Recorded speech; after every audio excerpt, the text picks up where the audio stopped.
What's up, crew? I hope you're doing really well. I want to revisit this conversation about rules, regulations, the laws that govern our life with these primates, with these incredible creatures.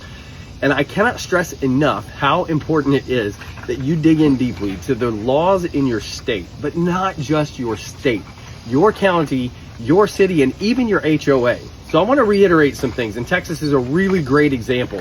I had someone reach out to me after the last video to talk about the fact that even in Harris County, where you have a 20-pound limit on owning a monkey in the county, they also have a 1,000-foot rule. That's true in a lot of areas in Texas. Montgomery County, Harris County, a lot of those areas surrounding Houston, the same thing in San Antonio. If you do not have 1,000 feet of clear distance between yourself and another resident of the county, you cannot own these animals. There are a lot of nuances you have to look into, and then a lot of things that aren't as clear but could be interpreted one way or the other. So it's important that you understand them, and if they're not clear, you get them in writing from officials so that you are protected, and so are your animals over time. It is super important that you understand this. Get copies of your city ordinances, but also something to understand in the state of Texas is that the HOA rules that get established in neighborhoods trump county and state laws. So it's important that you understand these nuances and get a grasp on these things before you make a decision to bring an animal in, because when you don't follow the rules and regulations, a number of things happen. They can take your animal away. And a lot of times when they do that, the animals are euthanized. You're putting your animal at risk. You're putting them in danger. But you're not just putting your animals at risk, you're putting every animal in danger.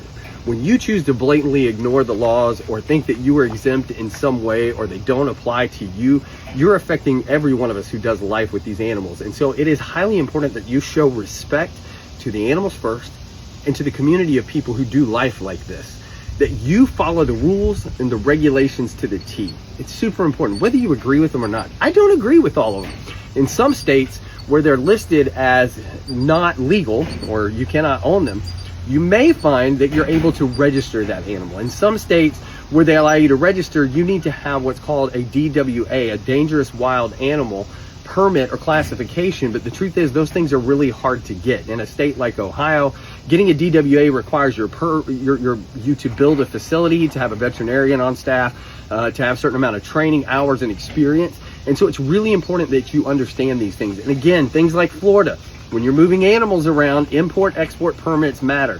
Public display of your animal. If you're vacationing down there, you have to have an exhibitor's permit. You have to get a temporary Class 2 or Class 3 license. There are so many nuances that you have to think about. So it's important that you dig in, you make the calls, take the time. Google is not your friend in this instance. Google does not have the current answers for you. You've got to speak to people. You've got to get interpretation. You've got to get copies of documents. Take your time, do the research, do the right thing, and be responsible. If you can't do that, don't consider life with one of these animals. You are not a responsible owner if you can't take the time. So let's dig in together. Let's protect our community. Let's protect these incredible animals, and let's make the future better for all of us who share life with primates.